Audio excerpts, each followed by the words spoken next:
अंग्रेजों का शासन नहीं है, कांग्रेस का शासन नहीं है, ये भारतीय जनता पार्टी और नरेंद्र मोदी का शासन। मुझे तो आश्चर्य हो रहा है, इस देश के कानून में आतंकवाद को रोकने की धारा है और इस सम्मानीय सदन का कोई व्यक्ति उसको मानव अधिकार के नाम से विरोध करे। जो आतंकवादी कृत्य करते हैं उनके प्रति कोई दया भाव नहीं होना चाहिए। कठोर से कठोर इनके लिए कानून का प्रावधान होना चाहिए।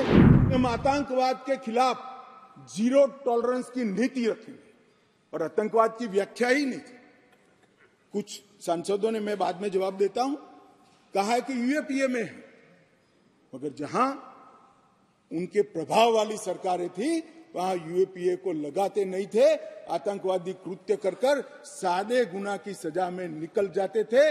अब हमने ये मूल कानून के अंदर ही आतंकवाद का जिक्र कर ऐसे लोगों को जेल के बाहर आने का रास्ता लगभग असंभव कर दिया। मुझे मालूम है कुछ लोगों को बड़ी तकलीफ हुई, बताया भी है, मैंने भाषण पढ़े। मुझे तो आश्चर्य हो रहा है, इस देश के कानून में आतंकवाद को रोकने की धारा है और इस सम्मानीय सदन का कोई व्यक्ति उसको मानव अधिकार के नाम से विरोध करे। आतंकवाद ही मानव अधिकार का सबसे बड़ा हनन करता है। जो आतंकवाद फैलाता है, आतंकवादी कृत्य करता है, जिसका जो विक्टिम होता है, इसके मानव का अधिकार का हनन आतंकवादी कृत्य करने वाला व्यक्ति करता है और उसको कठोर से कठोर सजा मिलती है। और मैं तो आश्चर्यचकित, मैं यहां बैठा होता तो टोकता भी, रोकता भी, प्रयास भी करता कि इसको सदन के रिकॉर्ड का हिस्सा न बनने दिया। आप एक्सपोज हो रहे हो, मगर मैं था नहीं, मैंने पढ़ा। इसका बचाव करते हैं, किस जमाने में जी रहे? अंग्रेजों का शासन नहीं है, कांग्रेस का शासन नहीं है, ये भारतीय जनता पार्टी और नरेंद्र मोदी का शासन। यहां पर आतंकवाद को बचाने की कोई दलीलें काम में नहीं ली जाएगी, परंतु इसके दुरुपयोग न हो इसके लिए इसकी व्याख्या भी हमने बड़ी स्पष्ट की है। मान्यवर, इसकी व्याख्या की है, क्या की है? जो कोई भारत की एकता, अखंडता, संप्रभुता, सुरक्षा और आर्थिक सुरक्षा की प्रभुता को खतरे में डालता है और किसी भी वर्ग में आतंक फैलाने का प्रयास करता है, आइदर और साइड से, उसको आतंकवादी घटना कहा जाएगा। उसका विवरण दिया है।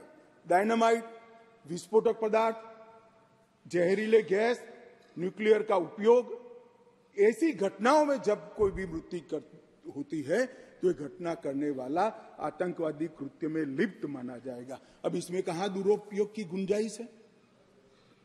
मगर मन में एक भय पड़ा है मान्यवर, वो भय से ये विरोध जन्म लेता है और मैं तो मानता हूं ये भय तो रहना ही चाहिए, रहना ही चाहिए, रहना ही।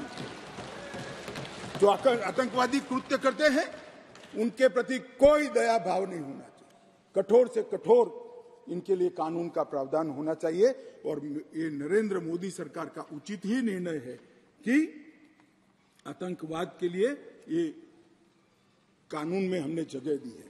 उसके बाद भारत सरकार, किसी राज्य सरकार, विदेश की सरकार, अंतर्राष्ट्रीय सरकारी संगठन के सुरक्षा को बाधित करने वाले कृत्य भी आतंकवादी माने जाएंगे। मान्यवर, मैं नहीं मानता इसमें कहीं पर भी कोई गुंजाइश बची है कि इसका दुरुपयोग हो। और मैं सदन को आश्वस्त करना चाहता हूं, कानून तो लिखी हुई चीज है, इसका अमल करते वक्त अगर कोई इसका दुरुपयोग करता है, जहां तक हमारी सरकार का सवाल है साहब, हम उसको रोकेंगे भी और उसको नश्यत भी करेंगे, सजा भी देंगे।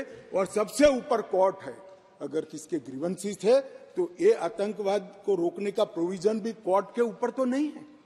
धारा लगते ही कोर्ट इसकी मीमांसा करेगी, मगर इसके डर से आतंकवाद को ही न रोका जाए, मैं इस बात से सहमत नहीं हो सकता। मान्यवर, मैं सदन से अपील करना चाहता हूं कि इस धारा को जो मोदी सरकार लेकर आई है, आपका समर्थन चाहिए, आशीर्वाद चाहिए और जीरो टॉलरेंस का एक संदेश इस सदन से जाना चाहिए।